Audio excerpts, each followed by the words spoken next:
Pria paling irit di dunia setahun hanya keluarkan uang 100 ribu rupiah. Namanya Pria paling irit di dunia hanya mengeluarkan 100 ribu rupiah per tahun. Benarkah? Mari kita simak videonya. Kembali lagi di Konoha News, berita tentang rakyat Konoha dan pejabat Konoha. Sebelum kita mulai, pastikan kalian like, follow, and subscribe channel ini supaya kalian bisa mendapatkan video-video viral dan menarik lainnya guys. Langsung aja kita bahas ya guys ya, video tentang pria paling irit di dunia. Mari kita simak videonya.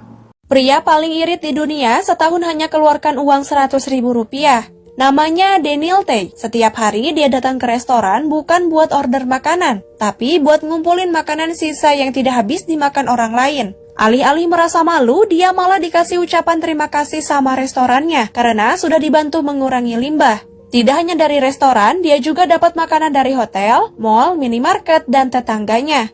Setiap hari, Daniel bisa dapetin 1,5 ton makanan yang masih layak konsumsi dan semuanya gratis. Gaya hidup seperti ini yang bikin dia bisa hidup super hemat.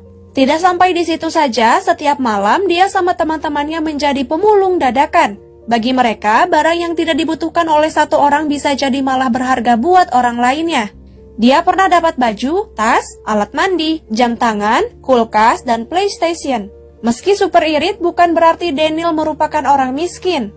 Sebenarnya, Daniel punya tabungan 150 ribu dolar Singapura atau setara 1,65 miliar rupiah. Seharusnya ini sudah cukup buat hidup normal di Singapura. Dia juga pernah kerja di bidang keuangan tapi berhenti karena alasannya yang unik. Kalau dia tidak belanja berarti dia tak perlu cari uang lagi. Gaya hidup seperti ini disebut freegan, yaitu orang yang belanja seminimal mungkin dan berusaha dapetin semua kebutuhannya secara gratis.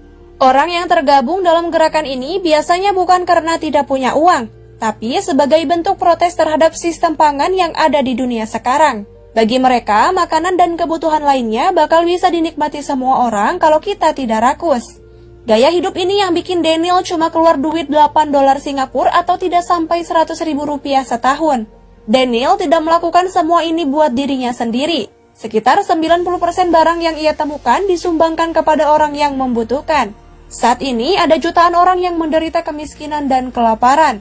Menurut Daniel, kalau mereka dapat akses makanan sisa yang masih layak konsumsi, kita bakalan bisa menghadapi krisis pangan di seluruh dunia. Nah, setelah aku simak videonya tadi, ini orang keren banget sih.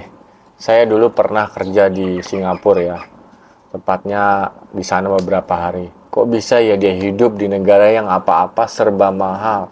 Singapura itu sekali makan itu sekitar 10 dolar guys, 10 US Singapura, dolar Singapura, atau sekitar 130 ribu lah. Nah itu makan ya, yang simpel nasi ayam sayur. Dia bisa hidup ngirit di negara yang biaya hidupnya itu mahal guys. Gila, salut nih sama orang Daniel Tay ini. Dia antara hemat atau pelit ya guys ya. Hanya dia dan Allah yang tahu guys. Nah kalau menurut kalian gimana guys? Komen di kolom komentar ya. Pastikan kalian klik follow, like, and subscribe. Bye-bye. Assalamualaikum.